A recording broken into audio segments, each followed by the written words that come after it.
बिस्मिल्लाहिर्रहमानिर्रहीम। अस्सलाम वालेकुम students, welcome to our channel. Students, आज हम जो है वो डिस्कस करने लगे हैं इंग्लिश 201 के जो हैंडआउट्स हैं उनको हम इस तरह से डिस्कस करेंगे कि आपको इंशाल्लाह जो है ना वो मैं शॉर्ट टाइम में जो है थोड़ा सा आइडिया दे दूंगी कि कौन सी चीज़ें इसकी इंपॉर्टेंट हैं मिड टर्म के लिए और एग्ज़ाम के लिए आपने जो है ना वो शॉर्ट टाइम में कैसे खुद को प्रिपेयर करना है। तो इसके जो है वो ये 4 पार्ट्स में जो है इसके लेक्चर जो है वो डिलीवर करूंगी आपको मैं इंशाल्लाह 4 वीडियोस में जो है ना वो इसको मैं कवर कर दूंगी मिड के सिलेबस को। ठीक है, तो इसके जो है ना टोटल 45 लेक्चर्स है और मिड के लिए इसके टोटल जो है ना वो 22 या 23 होते हैं। ठीक है, उसके अलावा जो है बीच में से कुछ लेक्चर्स जो है ना वो स्किप भी करवाए जाते हैं। ये अब जो है वो डिपेंड करता है इंस्ट्रक्टर पे, वो आपको जो है ना अनाउंसमेंट जो है उसमें बता देते हैं सिलेबस इसका, तो तब जो है वो आप इसको देख लीजिएगा। लेकिन ये है कि मैं आपको जो है 22-23 लेक्चर जो है वो उसके कंसेप्ट क्लियर कर दूंगी, उसमें आपको बता दूंगी कि इसमें से कौन कौन सी चीज़ें इंपॉर्टेंट हैं या कौन सी आपने स्किप करनी है। बाकी अगर कोई लेक्चर जो है इंस्ट्रक्टर आपको स्किप करवा देता है तो वो आप स्किप कर दीजिएगा। लेकिन क्योंकि मुझे तो अब इसका आइडिया नहीं है, तो क्योंकि हर जो है ना वो एग्जाम में हर सेमेस्टर में जो है उनका डिफरेंट मेथड होता है। कभी वो लेक्चर्स जो है वो 23 दे देते हैं कि आपने ये सारे करने हैं, और कभी ऐसा होता है कि वो कहते हैं कि इसमें से जो है ना वो कुछ आपने स्किप कर देने हैं। तो इसका जो है वो देख लेते हैं। ये स्टूडेंट्स फर्स्ट वाला जो हमारा लेक्चर है ना वहाँ से हम स्टार्ट करते हैं। अच्छा जी, लेसन नंबर 1 है हमारे पास, introduction to business technical communication. Students यहाँ पे बिजनेस और टेक्निकल कम्युनिकेशन जो है उससे रिलेटेड आप इंग्लिश को स्टडी करने लगे हैं कि बिजनेस की जो फील्ड है उसमें आप किस तरह से जो है वो कम्युनिकेशन करते हैं। कम्युनिकेशन जो है वो किसी भी फॉर्म में हो सकती है, वो रिटन फॉर्म में हो सकती है, ऑरल फॉर्म में हो सकती है। क्योंकि देखें बिजनेस में जो है वो आपको एक अच्छी कम्युनिकेशन की जो है ना वो बहुत ज़्यादा ज़रूरत होती है। अगर आपकी एक अच्छी कम्युनिकेशन है, आप जो है वो इसमें बिजनेस में जो है वो बहुत ज़्यादा सक्सेसफुल होते हैं। क्योंकि कम्युनिकेशन अगर आपकी अच्छी है तो आप जो है वो एम्प्लॉयज़ को जो है वो इम्प्रेस कर सकते हैं, उनको अच्छे से डील कर सकते हैं। और अगर आप एक मैनेजर हो तो आप जो है वो जितना भी आपका बिजनेस का सर्कल है उसको ज़्यादा अच्छे से मैनेज कर सकते हैं। उसके अलावा कम्युनिकेशन में जो है ना ये चीज़ आती है कि एम्प्लॉयज़ के साथ आपका बिहेवियर कैसा है। और क्योंकि देखें अगर आपको किसी से बोलना नहीं आता, आप किसी से अच्छे तरीके से बात नहीं कर सकते, तो आप जो है उसे डील नहीं कर सकते। ठीक है, तो बिजनेस में डिफरेंट जो है वो स्टेज पे कम्युनिकेशन इस्तेमाल हो सकती है, क्योंकि बिजनेस में हर एक का एक ही तो काम नहीं होता। कोई जो है वो देखें एडमिन होता है, कोई मैनेजर होता है, कोई जो है ना वो एम्प्लॉय होगा। तो ये जो है वो डिपेंड्स करता है कि किस स्टेज पे जो है आप वर्क कर रहे हैं। तो ये डिफरेंट जो है वो स्टेजेस पे किस तरह से आपने कम्युनिकेशन करनी है रिटर्न या ऑरल फॉर्म में, वो सारा जो है आपको इस बुक में स्टडी करवाया जाएगा। ठीक है, तो इसकी जो है वो आउटलाइंस हैं, ये देखें। इंट्रोडक्शन है जी, इसका इंट्रोडक्शन इसको डिवाइड किया गया है 2 पार्ट्स में, रिटन एंड ऑरल कम्युनिकेशन है। और ये 2 नेम्स आपने याद कर लेने हैं। उसके बाद रिटन कम्युनिकेशन, ऑरल कम्युनिकेशन क्या होती है वो आपने याद रखना है। ये जो है वो डेफिनेशन भी आ सकती है, एमसीक्यूज भी आ सकता है आपको। रिटन कम्युनिकेशन होती है स्टूडेंट्स के जो आप जो है ना वो रिटन फॉर्म में किसी के साथ कम्युनिकेशन कर रहे होते हैं, किसी से बात कर रहे होते हैं। आप जो है वो चैट भी कर सकते हैं किसी के साथ, और उसके अलावा जो है वो हम मेल करते हैं। ठीक है, वो भी इसी में आ जाती है। उसके अलावा जो ऑरल कम्युनिकेशन है उसकी एग्जांपल जो है वो आपके पास ये आ सकती है कि आप जो फेस टू फेस किसी के साथ कम्युनिकेशन कर रहे हो, आप कॉल पे किसी से बात कर रहे हो, तो ये सारी जो है वो रिटर्न की जो है वो आपके पास जो आप चैट करते हो वो, और ऑरल कम्युनिकेशन जो आप कॉल करते हो। ठीक है, ये सबसे सिंपल एग्जाम्पल है। उसके बाद जो है मॉड्यूल्स हैं हमारे पास, basics of effective technical basic business communication. ठीक है, ये इसके जो है वो ये जो कम्युनिकेशन है ना टेक्निकल बिजनेस फील्ड में, ये इसके बेसिक्स क्या हैं वो आप स्टडी करोगे। Forms of return communication, return communication के आगे से फॉर्म्स हैं, रिपोर्ट्स होती हैं, प्रपोजल होते हैं, लेटर्स, मीमोज, एप्लीकेशंस। ठीक है, ये जो है इन चीज़ों को आप स्टडी करोगे कि कम्युनिकेशन जो है वो बिजनेस की फील्ड में जब आप रिटर्न फॉर्म में स्टडी करते हैं ना तो उसमें आपको ये बताया जाता है कि रिपोर्ट आप किस तरह लिखते हो। उसके अलावा जो है प्रपोजल किस तरह लिखा जाता है, लेटर्स किस तरह लिखे जाते हैं, मीमोज, और उसके अलावा एप्लीकेशंस। ठीक है, उसके बाद अच्छा यहाँ पे रिज्यूम किसको कहते हैं, जो सीवी वगैरह होती है जो हम जो है वो अपनी बनाते हैं कहीं पे जॉब के लिए हमने अप्लाई करना हो, तो इंस्ट्रक्शंस, उसके अलावा स्पेसिफिकेशन डॉक्यूमेंट्स। उसके बाद मॉड्यूल है जी नेक्स्ट हमारे पास रिसर्च राइटिंग। ठीक है, जो रिसर्च है, आप किसी भी चीज़ पे रिसर्च करते हो तो उसमें राइटिंग कैसे करते हैं, उसका क्या मेथड होता है, सारा टोटली आपको बताया जाएगा और ये आपको हेल्प करेगा जब आपका लास्ट सेमेस्टर में जाकर प्रोजेक्ट आता है। उसके बाद ओरल कम्युनिकेशन है। तो उसके बाद जो है वो हमारे पास ये आपको मैंने शॉर्टली बता दिया कि ये बिजनेस टेक्निकल कम्युनिकेशन जो है इसकी बहुत ज़्यादा इंपॉर्टेंस है। अगर आप अच्छे से कम्युनिकेशन कर सकते हैं तो आप किसी भी फील्ड में जो है वो सक्सेसफुल हैं, क्योंकि आप किसी भी इंसान को कन्विंस कर सकते हो, आप उससे इम्प्रेस कर सकते हो।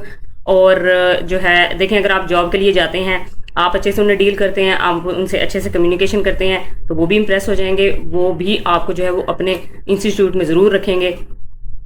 उसके अलावा अगर आप एक बिजनेसमैन हैं, आपका एम्प्लॉयज़ के साथ कम्युनिकेशन बहुत ज़्यादा अच्छी होनी चाहिए, क्योंकि देखें आप अकेले बिजनेस को नहीं डील कर सकते, आपको जो है वो एम्प्लॉयज़ की, वर्कर्स की ज़रूरत पड़ती है। तो कहीं पे भी चले जाएं, अगर आपकी किसी से कम्युनिकेशन अच्छी नहीं है तो आप जो है वो किसी भी फील्ड में सक्सेसफुल नहीं है। उसके बाद टाइप ऑफ कम्युनिकेशन हैं। टाइप ऑफ कम्युनिकेशन ये ऑलरेडी ऊपर जो है वो हमने देख लिया। टाइप ऑफ कम्युनिकेशन है, इनके नेम आपने याद रखने हैं, ठीक है। मीमोज क्या होती हैं ये शॉर्टली मैं आपको बता देती हूँ। मीमोज होती हैं स्टूडेंट्स, ये जो कोई भी इंस्टीट्यूट है ना, उसमें आपस में जो कोई भी रिटर्न फॉर्म में अगर किसी से कोई कम्युनिकेशन करनी हो ना, कि कोई इंस्ट्रक्शंस देनी हो किसी को, ठीक है, या आपने कोई किसी से वर्कर ने मैनेजर जो है उसने एम्प्लॉय से, और यहाँ एक एम्प्लॉय ने दूसरे एम्प्लॉय से कोई बात करनी हो, तो रिटर्न फॉर्म में वो कोई भी अगर जो है वो देते हैं, लेटर देते हैं एक दूसरे को, कोई भी इंस्ट्रक्शंस देते हैं, मतलब एक अदारे के अंदर जो एक दूसरे से कम्युनिकेशन हो रही है, उसमें जो है ना ये मीमोज यूज होती हैं एक दूसरे को इंस्ट्रक्शंस देने के लिए। उसके बाद बिजनेस लेटर्स आ जाते हैं। बिजनेस लेटर्स होते हैं कि आपने जो है वो बिजनेस की फील्ड में जो ये लेटर्स होते हैं ना, ये किस तरह से लिखे जाते हैं, उनका एक प्रॉपर मेथड होता है, वो आपको इसमें बताया जाएगा। उसके बाद इंस्ट्रक्शंस होती हैं। इंस्ट्रक्शंस क्या होती हैं? ये जो एडमिन होता है किसी भी जो है वो अदारे का, वो इंस्ट्रक्शन दे रहा होता है अपने वर्कर्स को, अपने टीचर्स को, कि आपने जो है वो किस तरह से पढ़ाना है, या किस तरह से आपने काम करना है, हमारा क्या टारगेट है। तो वो सारी इंस्ट्रक्शंस जो है रिटर्न फॉर्म में किस तरह से लिखनी है ये भी बताया जाएगा। प्रोजेक्ट प्रपोजल है।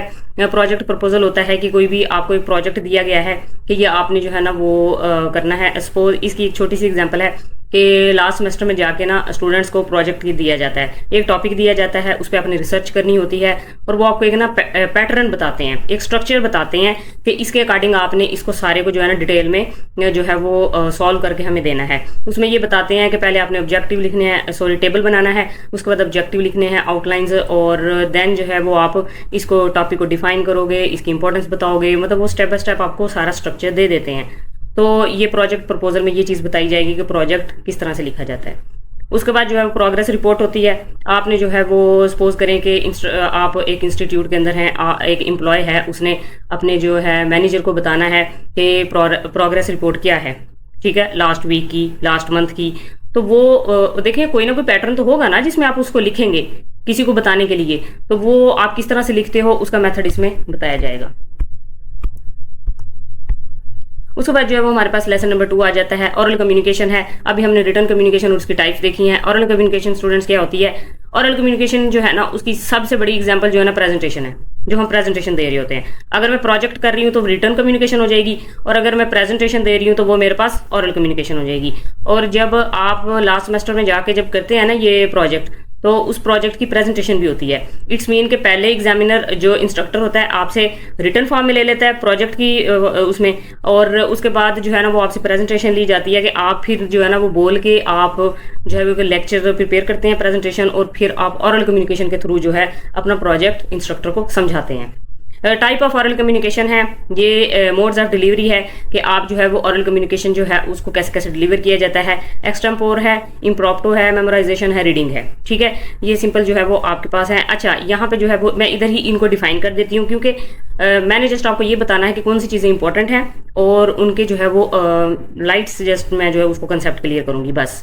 उसके बाद जो है ये देखें यहाँ पे जो है ना मोड्स ऑफ डिलीवरी है, ये क्या है जी? एक्सटेम्पोर। एक्सटेम्पोर पता है क्या होता है कि आप जो है वो कम्युनिकेशन की एक ऐसी टाइप होती है कि मैं जो है ना सपोज करें कि कोई लेक्चर जो है ना मैंने क्लास में देना है, और मैं उसकी पहले से जो है ना वो प्रिपरेशन कर रही हूँ, ठीक है। एक होता है कि हम जो है हमने अभी प्रिपरेशन नहीं की, हम ऐसे ही जो है वो डिसाइड कर लिया कि अभी लेक्चर देना है। एक ऐसा लेक्चर या एक ऐसे जो है ना वो स्पीच कह लें कि जिसकी प्रिपरेशन आपने पहले किया बहुत अच्छे से, उसके बाद प्रिपेयर करने के बाद आप उसको डिलीवर कर रहे हो, वो एक्सटेम्पोर होता है। इम्प्रॉम्प्टू होता है कि आपने जो है ना प्रिपरेशन नहीं की, अचानक से आपको जो है कहा गया है कि आपने लेक्चर देना है या आपने स्पीच देनी है, आपकी कोई तैयारी नहीं है, उसको वो जो आपके पास कम्युनिकेशन होती है वो इम्प्रोक्ट होती है। मेमोराइजेशन होती है कि आपने एक चीज़ याद करके और फिर जो है किसी को बतानी है। लाइक आप असेंबली में जो है वो अगर स्पीच कर दें, असेंबली में आप स्पीच कर रहे हो तो वो आपको याद करनी पड़ती है, आप ऊपर से देख के तो नहीं सुना सकते। उसके बाद रीडिंग आ जाती है। रीडिंग होती है कि ऊपर से देख के कोई भी चीज़ और वो फिर आपने लोगों को बतानी है, वो जो है वो रीडिंग में आता है, ठीक है। उसके बाद preparation and delivery of presentation. इस लेक्चर में जो है ना ये चीज़ आपको बताई जाएगी कि आप प्रेजेंटेशन दे रहे हो तो उसकी आपने प्रिपरेशन कैसे करनी है, उसमें क्या क्या चीज़ें जो हैं वो आपको ध्यान में रखनी चाहिए, और डिलीवरी ऑफ डिलीवरी जो है उसकी कैसे होगी कि आपने फिर प्रिपरेशन तो उसकी कर ली प्रेजेंटेशन की, देन आपने उसको डिलीवर कैसे करना है। उसके बाद जो है वो डिलीवरी गाइडलाइंस आ जाती हैं। डिलीवरी गाइडलाइंस हैं कि इसमें कुछ जो है ना वो आपको गाइडलाइन दी जाएंगी कि आप अगर प्रेजेंटेशन को डिलीवर कर रहे हो, कम्युनिकेशन कर रहे हो, ऑरल कम्युनिकेशन, तो वो कैसे करनी है।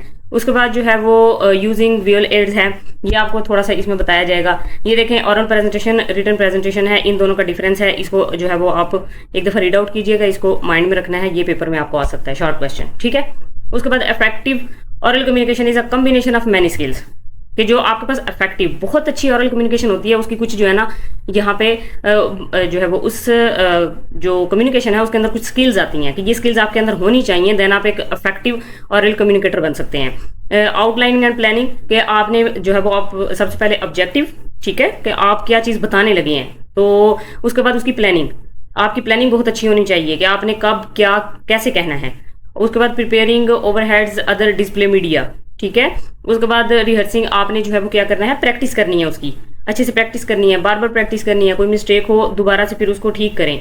उसके बाद डिलीवरी, डिलीवरी उसको जो है वो आपने मतलब कितने अच्छे तरीके से डिलीवर किया है प्रेजेंटेशन को, ठीक है। ये स्किल आपकी, ये 4 चीज़ें जो है वो अगर आपके अंदर हैं तो आप एक जो है वो इफेक्टिव ऑरल कम्युनिकेटर हो सकते हैं। उसके बाद फॉर्मल इनफॉर्मल जो है वो ऑरल रिपोर्ट्स हैं, ये इसकी टाइप्स हैं जी। फॉर्मल कौन सी होती है स्टूडेंट्स? फॉर्मल होती है एक प्रोफेशनल होती है जो, ठीक है, प्रोफेशनली अगर मैं एक रिपोर्ट तैयार कर रही हूँ तो उसको ऑरल रिपोर्ट कहा जाता है। इनफॉर्मल होती है कि नॉर्मली हमने किसी से कोई बात करनी है, कोई जो है वो प्रोफेशनल बात नहीं है, जस्ट जो है वो जनरली जैसे आपस में बात की जाती है, कम्युनिकेशन की जाती है, तो वो जो चीज़ है वो इनफॉर्मल में आ जाएगी, ठीक है। उसके बाद नेक्स्ट है जी इंफॉर्मेटिव स्पीकिंग परसुएसिव। ये जो आपको टाइप्स बताई जा रही है ना, ये आपने याद करनी है, ये सारे शॉर्ट क्वेश्चंस के लिए हैं। और शॉर्ट क्वेश्चन के लिए जब तैयार करोगे तो अगर एमसीक्यूज में आ जाती हैं तो आपको वैसे ही जो है वो एमसीक्यूज आपका क्लियर हो जाएगा, तो आप इसको शॉर्ट क्वेश्चन के लिए जो है वो तैयार करें, जितनी भी टाइप्स हैं इनको। इंफॉर्मेटिव है, परसुएसिव है। इंफॉर्मेटिव स्पीकिंग होती है स्टूडेंट्स कि हम किसी से बात कर रहे हैं, किसी को इन्फॉर्मेशन दे रहे हैं किसी भी चीज़ से रिलेटेड। और परसुएसिव स्पीकिंग होती है कि मैं किसी को कन्विंस कर रही हूँ, मैं किसी को फोर्स कर रही हूँ, किसी बात के लिए मनवा रही हूँ। लाइक अगर मैं एडवर्टाइजमेंट कर रही हूँ, ठीक है, मैंने कोई चीज़ प्रोडक्ट सेल करनी है, तो उसके लिए अगर मैं किसी को फोर्स कर रही हूँ कि भाई ये चीज़ ले लो, ये बहुत अच्छी है, ये वो जो भी है, वो परसुएसिव स्पीकिंग में आएगी। इन्फॉर्मेशन स्पीकिंग होगी कि मैं किसी को जो है वो किसी चीज़ की डिटेल दे रही हूँ, इन्फॉर्मेशन दे रही हूँ जस्ट, ठीक है। उसके बाद जो है वो नेक्स्ट हमारे पास आ जाता है डिलीवरी मेथड। डिलीवरी मेथड ये आपको मैंने क्लियर कर दिया कि डिलीवरी मेथड में ये 4 चीज़ें होती हैं, और उसके बाद इसकी डेफिनेशन भी आपको बता दी, इसको एक दफ़ा यहाँ से रीड आउट कर लीजिएगा। प्रिपरेशन ऑफ द प्रेजेंटेशन है, ये 4 पॉइंट्स हैं, ये आपने याद रखने हैं कि प्रेजेंटेशन की प्रिपरेशन में कौन कौन सी चीज़ें इंपॉर्टेंट होती हैं, ठीक है, ये उसने आगे डिटेल में भी बताया हुआ है। उसके बाद डिलीवरिंग एंड ऑरल प्रेजेंटेशन है, इसमें ये जो है वो आपके पास 4 पॉइंट्स हैं, इनको आपने याद रखना है कि ऑरल प्रेजेंटेशन की डिलीवरी जो है उसमें कौन कौन से फैक्टर्स जो है वो माइंड में रखने हैं आपने, ठीक है, याद रखनी है ये आपने।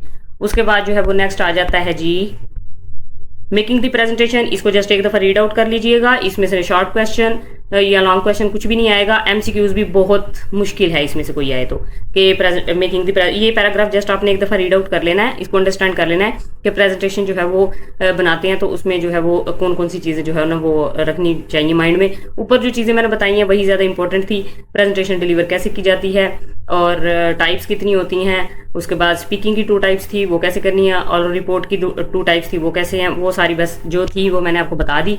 ये पैराग्राफ जस्ट आपने रीड आउट करने हैं। डिलीवरी गाइडलाइंस हैं, इसको भी एक दफ़ा रीड आउट कर लीजिएगा। उसके बाद जो है वो आपके पास आ जाता है जी, अच्छा यहाँ पे जो है वो ये जितने भी पैराग्राफ है ना इनको आपने एक दफ़ा रीड आउट करना है, जो बेसिक कंसेप्ट थे वो मैंने क्लियर करवा दिए आपको, ठीक है।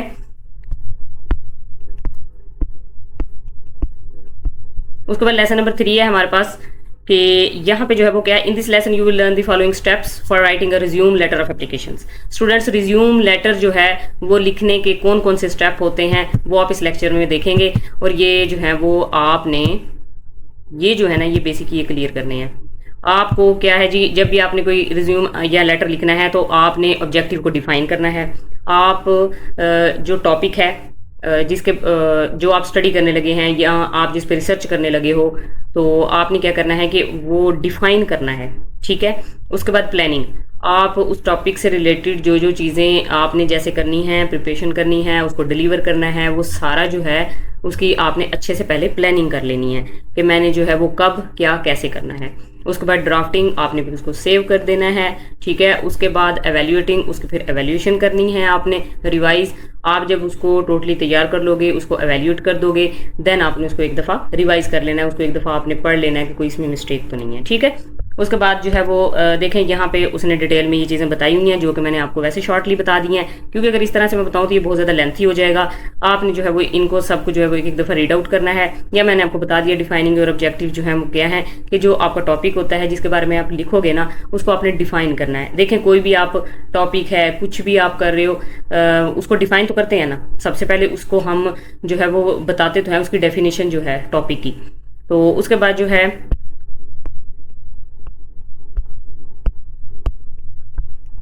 नेक्स्ट हमारे पास आ जाता है, ये जस्ट इसको एक दफ़ा आपने रीड आउट करना है। जो लास्ट लेक्चर है ना वो बहुत ज़्यादा इंपॉर्टेंट है, ठीक है। ये जो लेक्चर है इसमें इतना खास कुछ इंपॉर्टेंट है नहीं, जस्ट आपको ये पता होना चाहिए। प्लानिंग वाला पैराग्राफ है उसको आप रीड आउट कर लेना, और वैसे मैंने आपको शॉर्टली बता दिया कि प्लानिंग क्या होती है, उसका जो है वो क्या मतलब है प्लानिंग से रिलेटेड, कि ये प्लानिंग की बात की है तो ये क्या है। ये जो ये टेबल इतना इंपॉर्टेंट नहीं है, इसको आप स्किप कर सकते हो।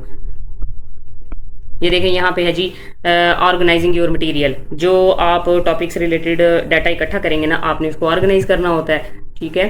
और यहाँ पे जो है ना इसको आप एक दफ़ा रीड आउट कर लेना। अच्छा स्टूडेंट्स, ये जो पैराग्राफ है ना इनको रीड आउट करने का एक फ़ायदा होता है कि देखें, आपके पास जब तक आप रीडिंग नहीं ना करते, आपके पास मटेरियल नहीं आता, आपके माइंड में जो है वो खुद से लिखने के लिए मटेरियल मौजूद नहीं होता जब तक आप रीडिंग नहीं करते।